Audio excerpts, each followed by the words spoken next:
एक गांव में एक गरीब किसान अपनी बेटी के साथ रहता था। उसकी बेटी बहुत चतुर और समझदार थी।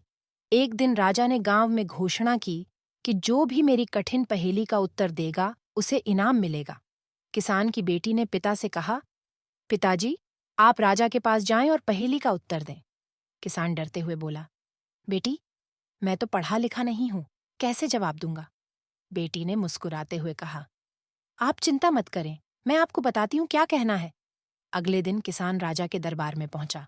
राजा ने पूछा, ए किसान, बताओ, सबसे तेज क्या है, सबसे मीठा क्या है और सबसे मूल्यवान क्या है?